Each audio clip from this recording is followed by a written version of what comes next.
ناوې ولسوالۍ کې ورک سوي کوچیان خپلې کورنۍ ته وسپارل سول. تېره ورځ د هلمند ولایت په ناوې ولسوالۍ کې 6 تنه کوچیان چې په ریګو کې نادرکه سوي وه د امنیتي مسؤلینو په هڅو پیدا او د خپلې کورنۍ سره یو ځای سوه. د یادونې وړ ده چې امنیتي مسؤلینو تر دې وړاندې هم د ژمي په موسم کې خلک له باران او شدیدو یخونو څخه ژغورلي او مرسته یې ورسره کړې ده.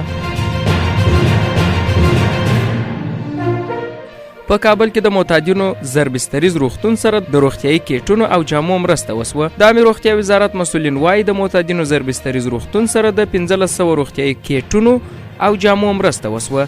یاد وزارت وایي دغه مرسته د کورنیو چارو وزارت سرپرست وزیر په لارښوونه د ترکیې هیواد د IDDEF خیریه بنسټ لخوا سوې وه چې د یو لړ مراسمو په ترڅ کې د معتادینو زربستریز روغتون ته وسپارل سوه.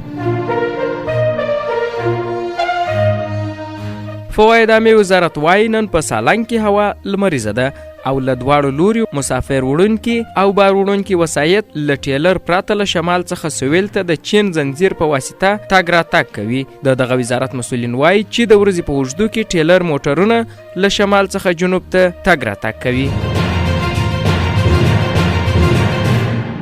د کډوالو او بیرته راستنېدونکو چارو وزارت له ایران څخه د څه باندې 1000 تنه نور افغان کډوالو د راستنېدو خبر ورکړی دی. یاد وزارت نن ویلي دغه افغان کډوال چې شمېر یې 1486 تنو ته رسیږي پرون د هرات د اسلام قلعه بندرونو له لارې هیواد ته راستانه سوي دي. په پېښور کې پښتون سیاستوال لطیف افریدي په یوه برید کې ووژل سو. د رسنیو د راپورونو له مخې د پېښور د محکمې پخوانی مشر او پښتون سیاستوال لطیف افریدي نن د خیبر پښتونخوا ایالت په مرکز پېښور کې په ډزو ووژل سو.